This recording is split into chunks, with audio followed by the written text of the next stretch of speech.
আজকে আমি একটা ডিম আলু দিয়ে দারুণ স্বাদের ইউনিক রেসিপি শেয়ার করব, যেটা সমস্ত ঘরোয়া উপকরণ দিয়ে মাত্র 10 থেকে 15 মিনিটের মধ্যেই তৈরি হয়ে যাবে।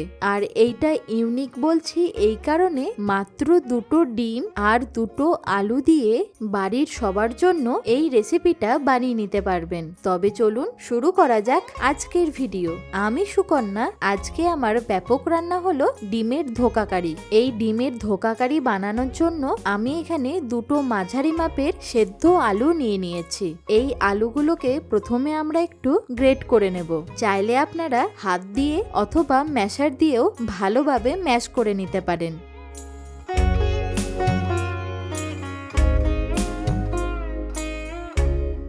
আলুগুলো ভালোভাবে গ্রেট করে নেওয়া হয়ে গেলে এর মধ্যে দিয়ে দেব বড় চামচের 2 চামচ পেঁয়াজ কুচি। তার সাথে ঝালের জন্য দিয়ে দিচ্ছি 1 চা চামচ কাঁচা লঙ্কা কুচি। আপনারা অবশ্যই আপনাদের স্বাদ অনুযায়ী ঝালটা ব্যবহার করবেন। এছাড়া দিয়ে দিতে হবে 1 চা চামচ থেতো করে নেওয়া আদা রসুন। তার সাথে দেব কিছু ঘরোয়া গুঁড়ো মশলা। প্রথমেই দিয়ে দিচ্ছি 1/4 চা চামচ হলুদ গুঁড়ো, তার সাথে 1/2 চা চামচ লাল লঙ্কার গুঁড়ো। এছাড়া দিয়ে দিতে হবে 1 চা চামচ ভাজা জিরে গুঁড়ো, আর দিয়ে দেব স্বাদ মতো নুন। এবার বাইন্ডিং এর জন্য দিয়ে দিচ্ছি বড় চামচের 1 চামচ বেসন। তবে আপনারা এখানে বেসনের পরিবর্তে মসুর ডাল বাটাও ব্যবহার করতে পারেন। সবার শেষে প্রথমে একটা ডিমকে ফাটিয়ে ভালো করে মেখে নেওয়ার পর আরও একটা ডিমকে ফাটিয়ে দিয়ে দেব।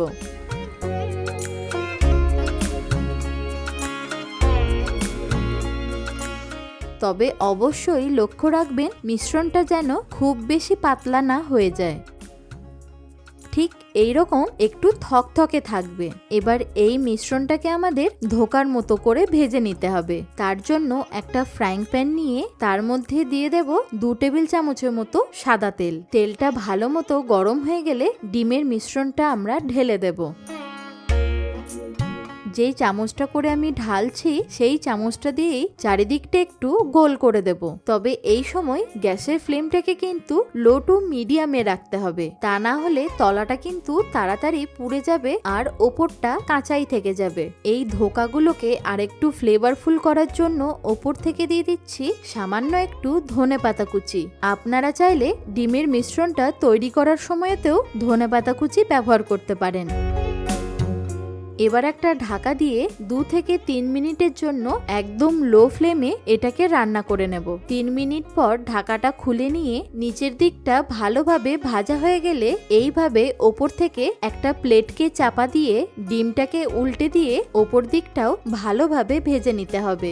একইভাবে গ্যাসের ফ্লেমটাকে লোতে রেখে একটা ঢাকা দিয়ে ভেজে নেব।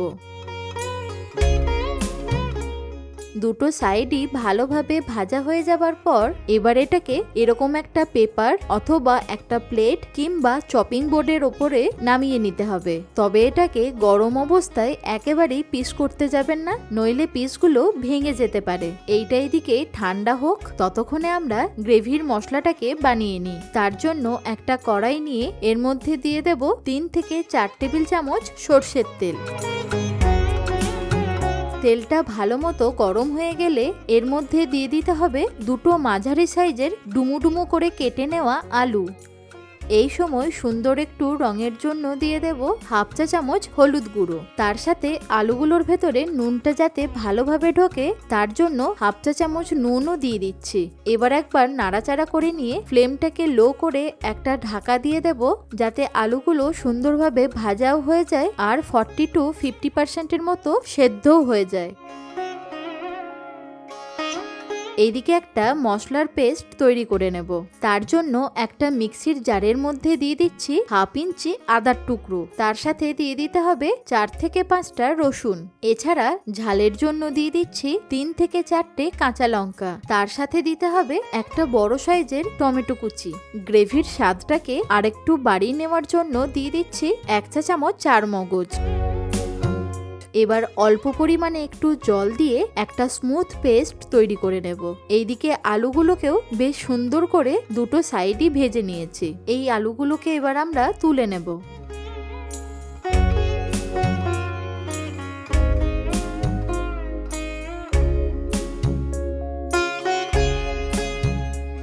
এবার এই তেলেতেই ফোড়ন দিয়ে দিতে হবে 1 টুকরো দারচিনি, 2টো ছোট এলাচ আর 2-3টে লবঙ্গ। তার সাথে একটা শুকনো লঙ্কাকেও ফাটিয়ে দিয়ে দেব। আর দিয়ে দিতে হবে 1/2 চা চামচ গোটা জিরে।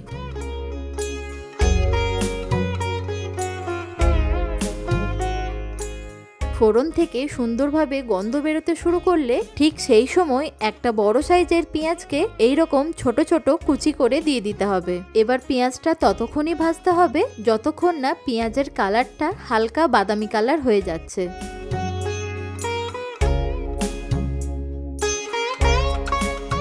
গ্রেভির কালারটা যাতে সুন্দর আসে তার জন্য 1/2 চা চামচ কাশ্মীরি লঙ্কার গুঁড়ো এই সময় দিয়ে দেব। আর দিয়ে দেব 1/2 চা চামচ হলুদ গুঁড়ো। এই পেঁয়াজ ভাজার সময়তে যদি তেলের মধ্যে অল্প একটু কাশ্মীরি লঙ্কার গুঁড়ো আর হলুদ গুঁড়ো দিয়ে দেওয়া হয় তাহলে দেখবেন গ্রেভির কালারটা খুবই সুন্দর হয়।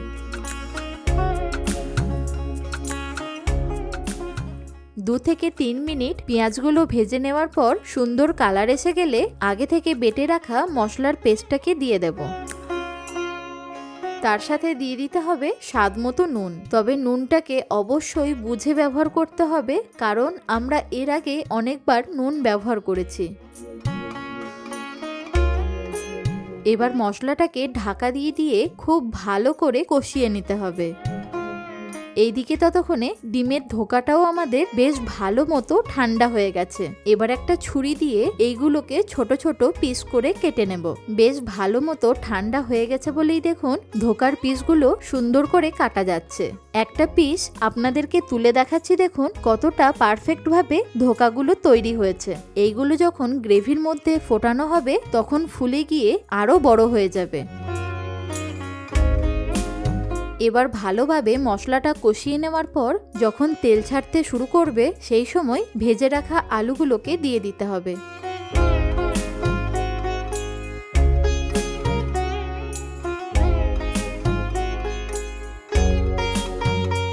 এবার এই মশলার সাথেও আলুগুলোকে ভালোভাবে কষাতে হবে। চাইলে আপনারা এই ডিমের ধোকার রেসিপিতে আলু স্কিপও করতে পারেন।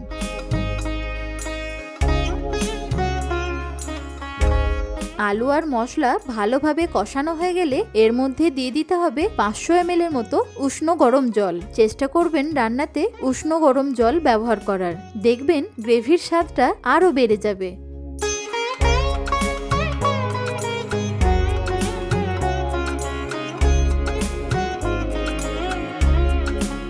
ঝোলটা আমাদের ভালোভাবে ফুটে গেলে একে একে ধোকার পিসগুলোকে দিয়ে দেব।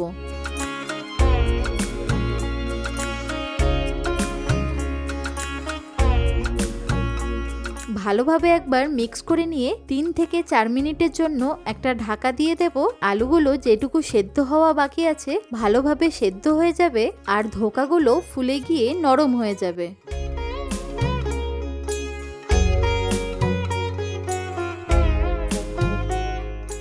আমাদের রান্নাটা প্রায় শেষের দিকেই। এই সময় আমি একটা ধোকাকে তুলে দেখাচ্ছি, দেখুন সাইজটা কতটা বড় হয়েছে। আর দেখুন একটাও ধোকা কিন্তু ভেঙে যায়নি। এবার লাস্টে দিয়ে দিচ্ছি কয়েকটা কাঁচা লঙ্কা কুচি। তার সাথে দেব 1/2 চা চামচ গরম মশলার গুঁড়ো। আর দিয়ে দেব অল্প একটু ধনেপাতা কুচি। তার সাথে দেব 1 চা চামচ ঘি। লাস্টে যদি এরকম একটু ঘি দেওয়া হয় তাহলে দেখবেন এর স্বাদ আর গন্ধ দুটোই হবে দুর্দান্ত। ব্যাস, এবার গরম গরম এই ডিমের ধোকা ভাত কিংবা রুটি বা পোলাও সবকিছুর সাথেই পরিবেশন করতে পারেন। আশা করি আপনাদের এই ইউনিক রেসিপিটা নিশ্চয়ই ভালো লেগেছে। এইরকম আরো নতুন নতুন রেসিপি দেখতে হলে অবশ্যই কমেন্টে জানাবেন।